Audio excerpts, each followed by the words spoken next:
Masuk pengertian pertama yaitu sabar.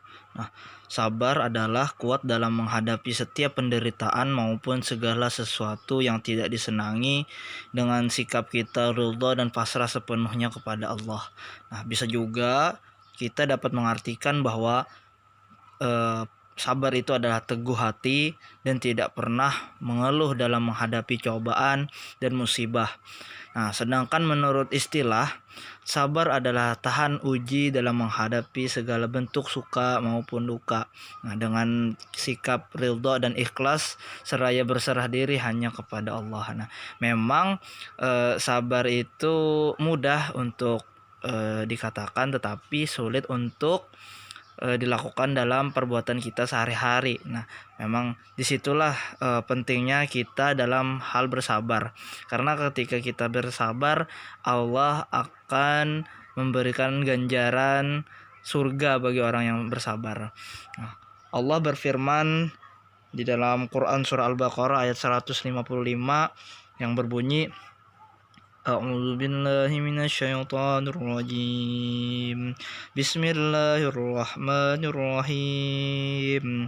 Walanabluwannakum bisyai'im minal khaufi wal ju'i wa naqsim minal amwali wal anfusi was samarat wa basyiris sabirin. Artinya, dan sesungguhnya akan kami berikan cobaan kepadamu dengan sesuatu dari ketakutan, kelaparan, kekurangan harta, jiwa, dan buah-buahan. Dan berilah kabar gembira bagi orang-orang yang bersabar. Nah, kemudian sabar itu terbagi menjadi 3 menurut Imam Ghazali. Yang pertama, sabar dalam ketaatan, kemudian sabar dalam hal musibah, dan yang terakhir sabar dalam maksiat. Nah, masuk pertama yaitu sabar dalam ketaatan. Nah, pengertian sabar dalam ketaatan ini bahwa kita dalam menjalankan segala tugas dan kewajiban itu dengan penuh ikhlas dan tidak mudah mengeluh ataupun menggerutu. Nah, kemudian kedua, sabar dalam menghadapi musibah.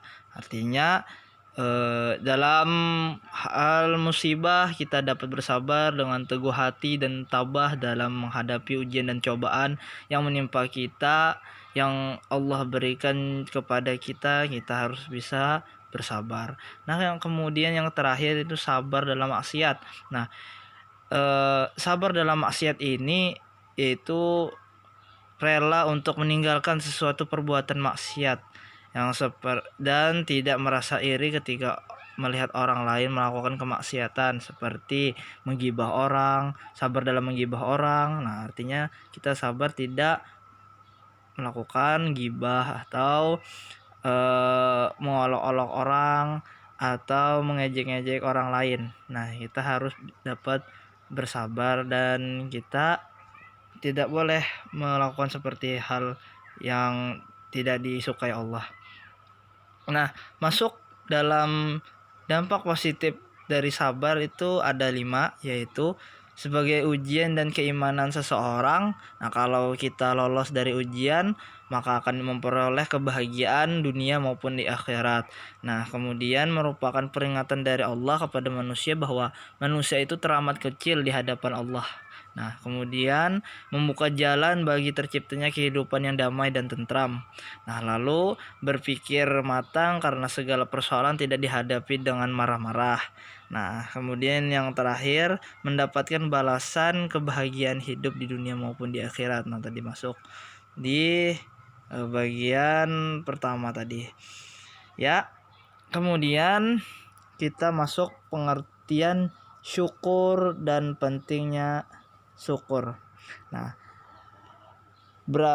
syukur dari tinjauan bahasa yaitu syukur yang berarti berterima kasih. Nah, syukur dari bahasa Arab yaitu syakara yashkuru syukron, yang berarti dalam istilah syukur adalah pernyataan terima kasih kepada Allah atas nikmat yang telah dilimpahkan kepada kita. Nah, pengertian di atas dapat kita kejelasan bahwa syukur itu tidak sekadar hanya ucapan, tetapi kita harus membuktikan dengan sikap, tindakan, yaitu memberikan manfaat dan secara optimal menyeluruh nikmat yang telah dilimpahkan oleh Allah. Nah, kita memberikan kepada orang lain, apapun Allah berikan kepada kita, kita selalu bersyukur. Nah, Allah berfirman di dalam Quran surah An-Nahl ayat 18, Bismillahirrahmanirrahim. Wa in ta'uddu ni'matallahi wa la tuhsuha innallaha laghafurur rahim. Artinya, dan jika kamu menghitung nikmat Allah, niscaya tidaklah dapat menghitungnya seluruhnya. Dan sesungguhnya Allah itu Maha Pengampun lagi Maha Penyayang. Ya. Nah, masuk yaitu dampak positif dari syukur itu menjadi 4 bagian yang dapat kita ambil, yaitu terjauhkan daripada sifat rakus dan tamak. Karena orang yang pandai senantiasa menyadari bahwa semua nikmat itu datangnya dari Allah. Kemudian orang yang pandai mensyukuri nikmat Allah akan selalu bersyukur karena Allah selalu menambah nikmat pada orang yang pandai bersyukur tadi. Kemudian terhindar dari sifat kufur nikmat, karena bersyukur berarti ialah merendah di hadapan Allah dan tidak sombong. Dan yang terakhir, menambah pahala karena telah melakukan sebagian dari perintah Allah, baik itu rasa syukur itu sendiri maupun tindakan menyertainya. Nah, kemudian pembahasan tentang pengertian dan pentingnya qanaah.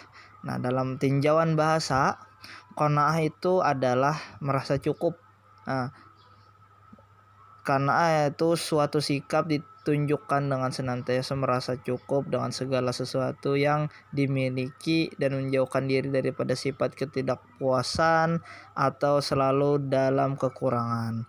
Nah, qanaah juga bisa diartikan sebagai suatu sikap menerima kenyataan hidup yang dialami dengan ikhlas. Nah, jadi qanaah itu merupakan salah satu sifat terpuji yang mampu membentengi diri dari kegelisahan karena selalu merasa berada dalam kecukupan. Nah, qanaah pun dapat mampu mengantarkan pada suatu pendirian bahwa apapun yang kita peroleh merupakan ketentuan mutlak dari Allah. Nah, artinya kita bagaimana apa yang Allah berikan kepada kita, kita dapat mensyukuri atau merasa cukup dan tidak berlebih-lebihan. Nah, di dalam qanaah juga qanaah dalam hal rezeki dapat diwujudkan melalui sikap rasa cukup dengan keadilan Allah yang ditetapkan, sehingga kita tidak pernah merasa kekurangan dan hasil yang kita upayakan. Nah, karena kata Allah dalam Quran surah Hud ayat 6, Bismillahirrahmanirrahim, wa ma min dabbatin fil ardi illa 'alallahi rizquha. Nah, artinya, dan tidak ada suatu binatang melata pun di bumi melainkan Allah lah yang memberikan rezeki. Nah, jadi Allah tuh sudah mengatur rezeki dari semua hamba-hambanya. Nah, bagaimana cara kita untuk mensyukuri dan merasa cukup yang Allah berikan.